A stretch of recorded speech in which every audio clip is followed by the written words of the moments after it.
Happy Friday, everyone. It's Andrew and Austin with Supercharged Stocks. We're talking stock talks today. End of the week wrap up. We were going to have on Brandon Hayes, who's the president and CEO of Hawkmoon Resources. But it looks like we're a little bit off today. I'm hoping Brandon's okay. We haven't heard back from him, so hopefully we'll have him on another day. But Austin, we've got lots to talk about anyway. Yeah, we absolutely do. I mean, it's been another eventful week around the markets for sure. I know a couple companies we like to keep our eyes on have had some good news over the week. There's encouraging news and price points in the commodity sector. So where do you want to jump in? What do you want to start off with? You know what? Let's keep this, a general investing type of thing, because I find giving some just kind of information and feedback as to how we look at things and whatnot, and especially in these chaotic times, it's important to once again have a model, understand if you're an investor or if you're a trader, what your opportunities are and what you're looking at, and there's a to wrap that all into one. There's a serious need for education and around financial topics for young people, for old people, for anyone. It's why I always stress that you need to talk to an advisor or a planner, especially when you're starting out or you're a young family, even when you're old, to help you, look at all of the factors and set apart all of your goals and to look at your entire portfolio and assets. That's key. What we do here is we look at, the venture, the speculative, the high growth, the very exciting stories. And this is just a portion of your assets. It's not, your entire portfolio, which is why we never give advice. We just talk about stocks that we like, ones that I like. I know my own risk threshold, so I know what I can buy and invest in. And I try to share that with people, my risk tolerance and how I like to look at things. But when you're talking about, news, and we're looking at, why is lithium stocks down, or why is, gold stocks down when gold's gone up and silver's gone up, $2 in 30 days and gold $100 in 30 days, yet, there's a lag with the actual miners. That's a lot to take in because that's a lot of news. And we have to remember that just like in social news or political news, news serves two purposes. One is to program propaganda, to instill a narrative, just as education does as well. It forms a consciousness moving forward. It's there to enhance and reproduce that, to solidify it, to keep on propagating it. And we see that any dissent from that, is not allowed, especially in the type of governments we face today. That's another conversation altogether. But there is an off mix between, something off. There's a dichotomy here where there's a dissonance where it's hard to understand what's happening with the markets because there's so much going on, and we're inundated with a ton of news. And you're kind of asking about what's real, what's not, what's noise, what isn't. The vast majority is just noise. I mean, it's people. There's lots of marketing tools. Was it the jobs report? Is it this? Is it that? Is it because of these numbers? Is it this? I mean, you have to understand what is your goal when you're when you're looking at companies and what you're investing in. For us, we like looking at the management. What does the management report back? What are they telling us as they're moving projects forward? We look at the macro lens to see what are central banks doing. Like they're a lot of the countries that are in the rising up. They've been buying gold for years. I mean, Russia and China have been buying gold for years. Countries like India they've got an inherent understanding of the value of gold. These types of things cannot be ignored or reduced or thrown aside. At the end of the day, you have to look at actual value. And if I have to explain to you that this something has a value with a huge long narrative to convince you, then it maybe doesn't have value. No, exactly. Like if you have to go on this big long spiel, put on this big song and dance about why this thing is so good, I don't know. That's where I start to personally get skeptical with these things, because for the way that I look at companies, the way that I think about investing is it's very easy to see the value in something. It's very quick. And if you understand the basic kind of principles, and especially like the way we talk about the commodity sector a lot, but it's an easy one. Once you start wrapping your head around, why do we need gold? Why do we need silver? Why do we need lithium, copper, et cetera, et cetera? then once you start to realize that, it's very easy to go, hey, okay, these guys have a good play. Okay, yeah, this is looking in the right direction. Oh, those are really promising results, and it's very easy to cut back from that noise, cut back from all that BS, and actually focus in on the value and where those things can go.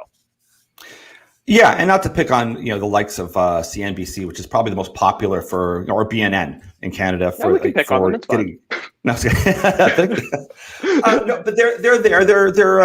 They're smarter television shows, and that's what they're there for. They're selling products and they're selling ideas. There's nothing wrong with it, but they have to make it entertaining and they have to have something to talk about each day. So there's a lot of stuff on there that it's good to know, because some people, if you're a fund manager at Fidelity, then yes, you're going to be trained a certain way to look at stocks in a certain way. And if you understand that your competitor, which they are, is looking at these types of factors, then you need to know it's there and you need to pay attention. But when you're looking for extraordinary growth, when you're looking for outside of the box, for venture cap, for ones that aren't just looking to do the market rate of return, are huge companies and corporations that are equally scared to lose money at their job, because there's a lot of fund managers that are willing to take your job if that's your route to go, is being a fund manager at a big fund. You have to. There's certain things you have to follow, and you have to just look at, and that is going to get you your middle of the road return. I mean, that's just what's going to happen, except for in these wonderful, exciting, chaotic times. When you're someone like ourselves and you're looking at it from outside of any constraints, for me, I cut to the chase and I don't disbelieve them whenever I go to, like you look at a Davos report from World Economic Forum, you go to Goldman Sachs, you go to BlackRock Capital, you read their reports, and you can sign up for free. They'll send you not all their information, but they'll send you some. They're quite clear as to what they're going to do.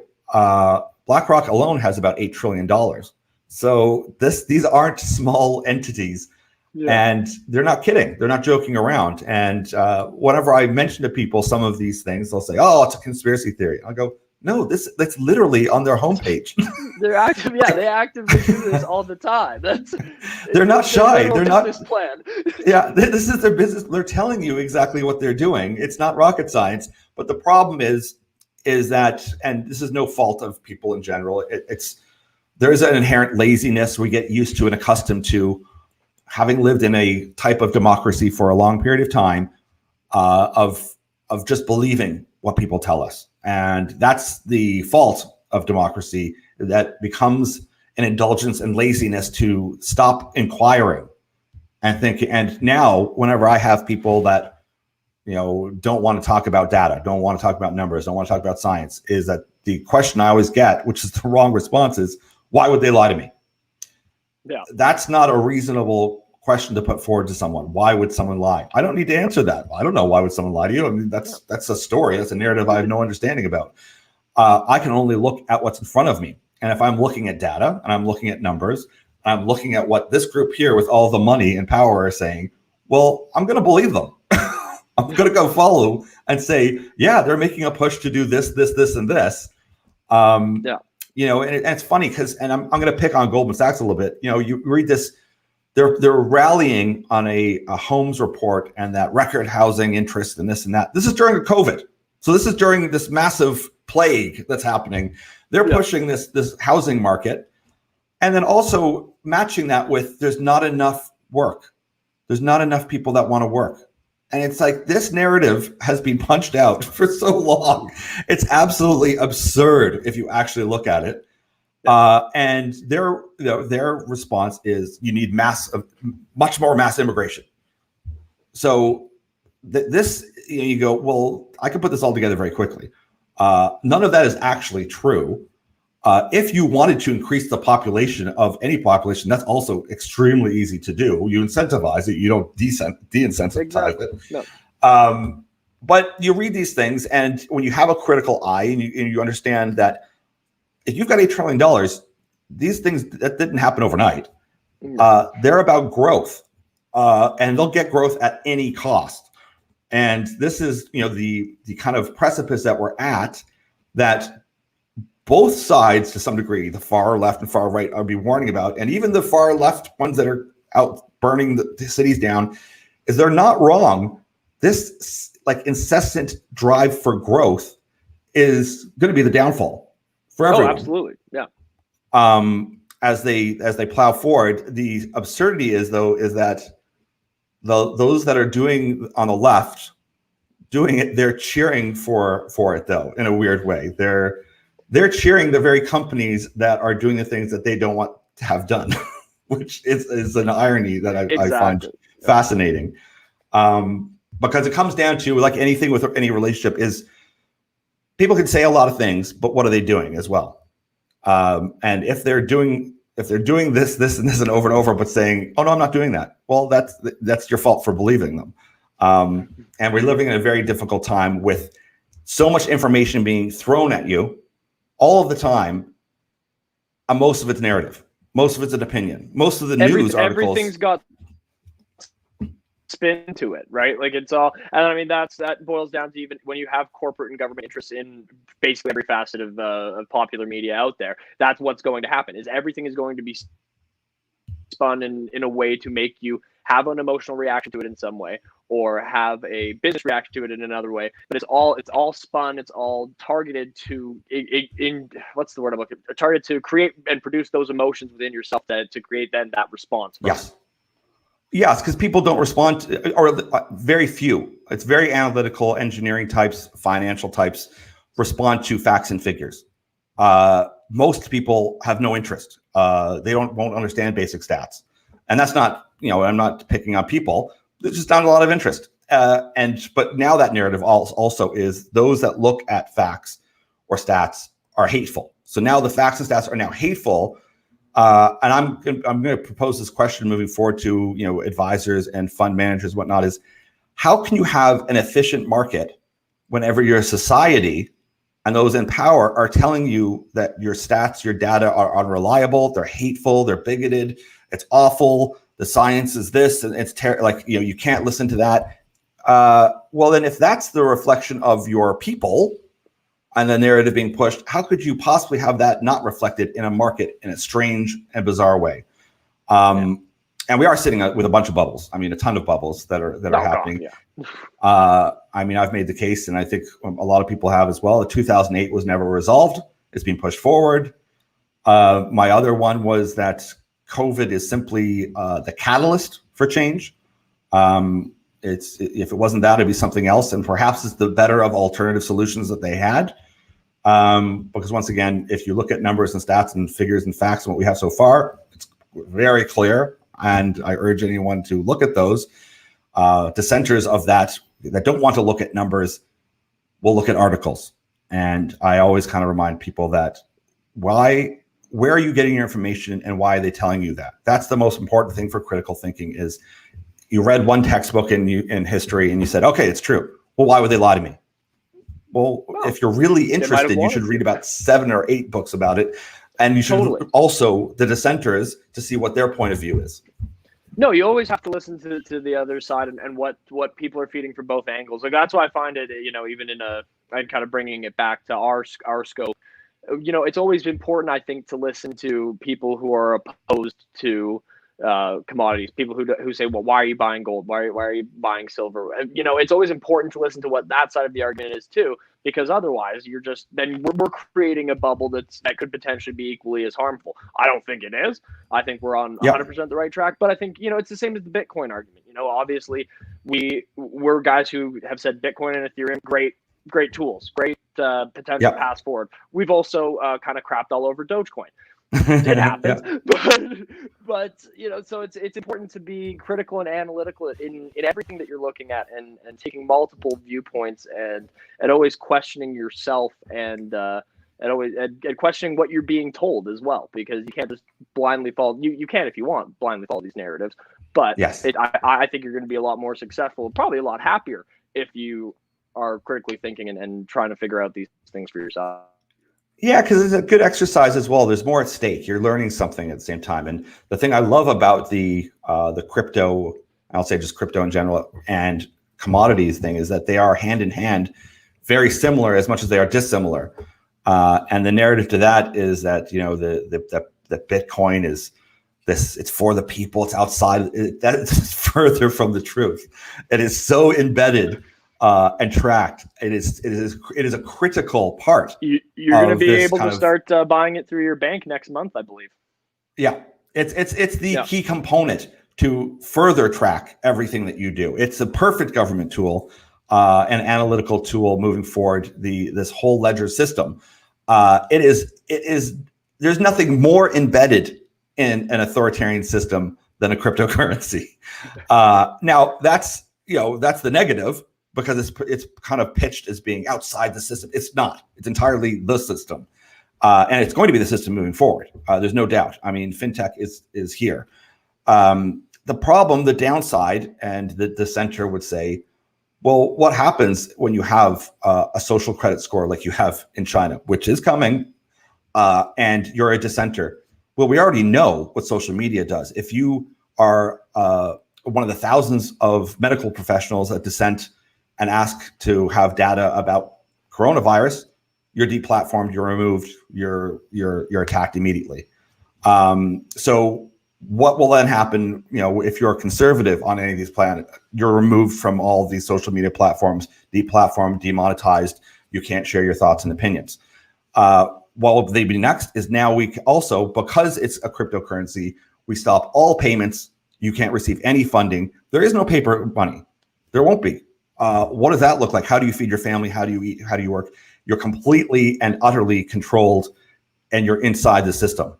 Now, you could say the same for gold, because, you know, the 1934 Gold Act made it illegal to own gold in the U.S. They can come and they can say, listen, you can't own gold and silver. We're going to confiscate it. Yeah, they can, but they have to physically come do that.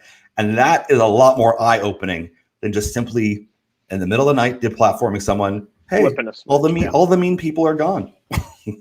See, this is wonderful, isn't it? We're all happier. People anywhere. Yeah, aren't we so much better for this? No, and that's where you get caught up with, I think, people ending up cheering for things that they don't even, because they're not thinking critically and they're not looking at it in the right scope, that they are then cheering for things that are going to be completely harmful to them and their own interests. Yes, they won't realize until the boot is on their neck. Exactly. You're not going to wake up until it's far too late. Which is, so yeah, that's the overarching theme of what we're talking about as well. It's so important to critically look at everything and to develop your own school of thought and way of thinking. Yeah, and I mean, that's a dystopic view on these things. That's coming. It's coming down the road. Can you make money in that sector? Absolutely. This is what I like about, you know, should we have interest in cryptocurrency? Absolutely. And if you're invested, you get a bit of a say in it. Should you be invested in commodities? 100%. Because all of these things, whether it's building up the infrastructure and building it better, you know, like with the Biden plan, which is awesome. If there's money actually going into infrastructure, you need a ton of commodities. You need an absolute ton. Oh, yeah. And we went through it: copper, silver. You're going to need all of these things. If it goes the other way and it becomes an absolute dystopic nightmare, you still need all of these commodities, because you know, things get even worse, where, you know, you have people saying there's a coming war and there's this and that. You still need to have rare earths. You still need to have a ton of copper. You still have to have a ton of iron. All of these things are required. That in chaotic and truly big times of upheaval and change, which is what we're in, it's not over. This is not over by any stretch of the imagination. You have to look for defensive things and things that make sense. And this is why we're seeing some of these gains in mining stocks. I mean, they've been doing so well, where we see people starting to put together, why do I need helium? Why do I need this? Oh, it's for data processing and storage, and for all of your microprocessors and chips and all that. It's a high-tech gas. Oh, cool. The more we can convince people to look at some of these building blocks that put these components together, there's a huge opportunity. It's a big opportunity for people. And it's not just that you make some money, which is great. It makes people become excited about how this system works when it's working properly and efficiently in the capital markets, and utilizing tremendously bright people driven towards a goal for a better future if they're motivated properly. Totally. And that's the best that a capital markets can bring, the very best. And I make no mistake, I'm not saying that we're there right now. There is massive inequality that is absolutely absurd. That is quite frankly repulsive. But oddly enough, again, it's coming mainly from FANG. Yet that group of FANG stocks, which would be the biggest supporters of the far, far left, are never under attack by the far, far left. So once again, it's people happily, merrily cheering along as they're losing their freedom and bowing over just to be happy to some degree. Yeah, no, I think you hit the nail on the head with that. It just ties back. You have to be looking at this stuff objectively. You can't just be buying into these narratives, and just thinking for yourself, right? That's what it boils down to at the end of the day. Is because once you start doing that, you can easily follow trails on whatever rabbit hole you want to go down. You want to go down the gold rabbit hole, you can do that one. You want to go down the Bitcoin one. You want to go down the deplatforming. You want to go down the capitalism versus communism, any of those avenues. You can have a fun time, but it's about thinking critically and doing your own research and building your own views yourself. That's the most important message, I think, to get across to people. Yes, that's I'm glad you said that, because at the end of the day, you shouldn't expect someone else to come save you. That's not a great strategy for living. You have to take some responsibility. And that means a corporation or a government, that should not be your plan to move forward, that they're going to take care of me. That's a terrible idea.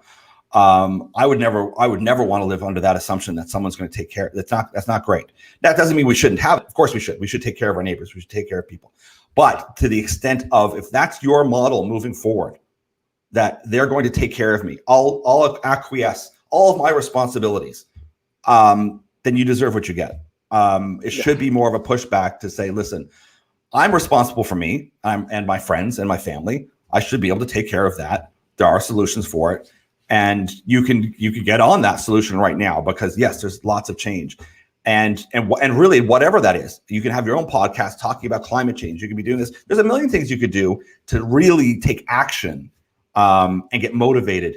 The last thing you want to do is to be sitting at home collecting CERB, collecting a universal basic income, waiting, thinking, oh, this is great. I'm getting stuff for free. There's never a world, whether it's a capitalist or a communist one, in which you're getting stuff for free. No. It does not exist. There's never a world ever, as far as human beings are involved, where that exists. So you always have to remember. I'd have figured it out by now if there was. Yes. No, it is. And that's why, people kind of make fun of far left ideologies as utopian dreamland. Why can't we all just get along? It's nonsense. It's silly, but it sounds great. And unfortunately, we have education systems that only pound that into one's head because it's about control. And there's a lot of people on this planet. I mean, it's hard to control billions of people. It's not an easy job. And after all, at the end of the day, besides everything, that's what government's there for. It's about control. So when also you get the far right saying, oh, stop controlling me. Listen, it's all about control to some extent. But which system would you prefer? Do you want to have some autonomy and responsibility for yourself? Would you like to make some money by yourself, to get invested in things that you are passionate about, put some money towards green solutions? Then yes, you should do that. How do you do it? How do we get involved? That's what this is here for, is to try to get people excited, to learn a lesson, to get involved, and to say, listen, there's no harm in making money. And there's no harm for doing right by your friends, your family, and helping to build them up. Looking far past that, for everyday life and for 99% of people, it's not relevant. It shouldn't be relevant what's happening 2,000 kilometers away, 20,000. What doesn't matter? Like, you should take care of your situation here right now and deal with that. So we're running out of time here, and I want to just mention as well, because later on today, I'm excited and thrilled to be able to talk to Dr. Mark Faber, and that's coming out soon. And I'm very excited to hear about what he has to say. A lot of people know exactly who he is, but it's going to be a great talk. And he runs, of course, the Gloom, Boom, and Doom report. So yeah, watch out for that. It's coming soon. Austin, thanks for having this chat and catching us all up. Any final thoughts? What's happening this weekend? What are we looking at, or what's some final thoughts? Final thoughts. I'm really excited to hear you talk to Dr. Faber there, because I think that's going to be a hell of a conversation. I'm sure you two are going to go on. You and I can go on tangents. I'm sure the two of you are going to go on a hell of a lot of tangents. It's going to be a fun conversation. But no, I think we've gotten the main message across. I think, if you want me to kind of cap this off on a very stock market kind of end, I think the trend we kind of talked about earlier, where you see the rising gold and silver prices, I think short term that actually points to a potential slightly recovering global economy, at least in the very short term window, which is a great opportunity for investing, especially if you're looking at those sectors. So that's the positive, I think, kind of spin to take off this is at least in the very short term, those rising prices, to me, and the way my investment strategy works, would indicate a bit of a global recovery on the economic front, at least for the next maybe 12 months. Excellent. Well, thanks so much, Austin. Appreciate you taking the time as well. Have a great weekend. Thanks for having me, Andrew. Looking forward to chatting to you soon.